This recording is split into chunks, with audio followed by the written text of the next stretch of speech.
Okay, so Pixel Groot says, hopefully Ashes doesn't give in to people complaining about endgame content like raids. Like Guild Wars 2 nerfed and made so many raids easier because the casuals thought it was too hard and cried about it on Reddit. I 100% agree with you. I think there needs to be a certain amount of content that is 5% or content. And what I mean by that is less than 5% of the population will ever complete it. The reason why is does anybody else remember the original WoW raids or the original Final Fantasy 14 raids? Sorry, Final Fantasy 11 raids. And you got better because if you didn't get better, you didn't progress. Final Fantasy 11 is probably the best example of this I've ever seen. They actually had a curve when I played the game as my main game. They had a curve that would say how many players have passed airship. And airship was a very specific marker. And then how many people have access to sea. And how many people have finished Chains of Promethea. And there was very few people that had access to sea. The trick here is they never made it easier, no matter how much people complained.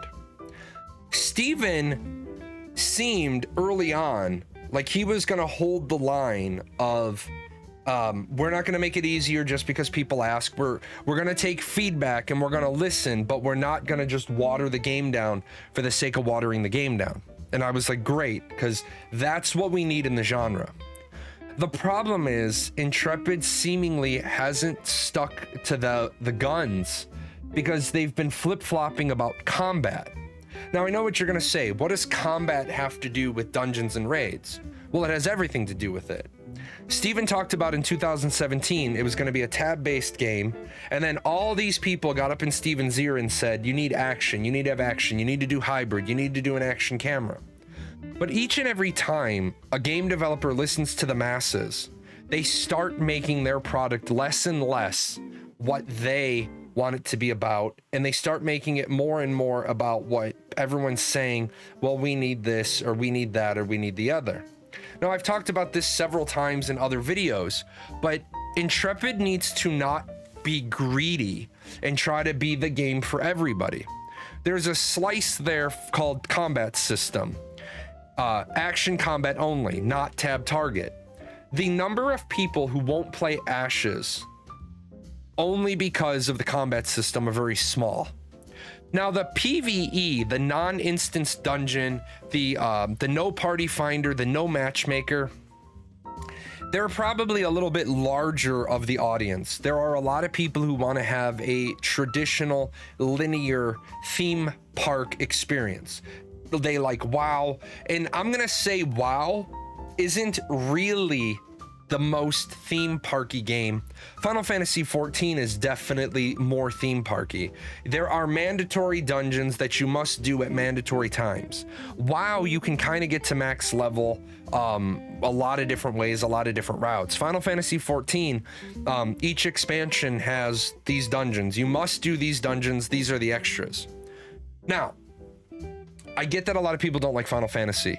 You don't like it for a lot of reasons. Perfectly fine. You don't have to like it for those reasons. But what you have to realize is that the Final Fantasy players like Final Fantasy for those reasons. One thing I've seen a lot more happening is a lot of people that have moved from WoW to Final Fantasy have been going everywhere. The forums, the lodestone, responding on Final Fantasy videos, Twitter. They're saying we need more PvP, we need more PvP, we don't like the PvP. If you don't know anything about Final Fantasy 14, you don't use your whole kit in PvP, you use very few abilities. Well, I like Square Enix's response. We're working on making the PvP a more robust experience, but there are certain things we're never gonna do, and open world PvP is one of them. And people are like, well, Final Fantasy would be so much better with open world PvP. And Yoshi's like, no, it's not what the game is about. It's not what we're building. And so there's a lot of people who like most, they sit in the stroller and they throw the ball out of the stroller and they say, I'm going home. Well, that's fine. The Yoshi's response to those people is go home. I want to have something to aim for. I get bored. Most of the time it's beating hard bosses and getting the rewards. So one of the things I was thinking about, and I'm going to do a full video on this if you guys think it would be worthwhile, is what if they did instance dungeons? What if they did more instance dungeons? And what if the instance dungeons were only done for cosmetics? What if there was no tangible gear obtained from having a few more instance dungeons? Now, I know what some people are going to say, instance dungeons are going to take people out of the world. And I get that. But you know what else is going to take people out of the world? Being bored, logging out to go play a couple of matches of Counter-Strike, logging out to play a couple of rounds of League, and they're out of the game anyway. Pixel Groot says, I have to aim for something or I'll be bored. Okay, so maybe you make instance dungeons part of the maybe you make instance dungeons part of the storyline, and the reward for repeating them is cosmetics. Mandor says cosmetics instance dungeons would be rad, and I agree with you. And the reason why I agree with you is because there's no downside to that. There's no drawback.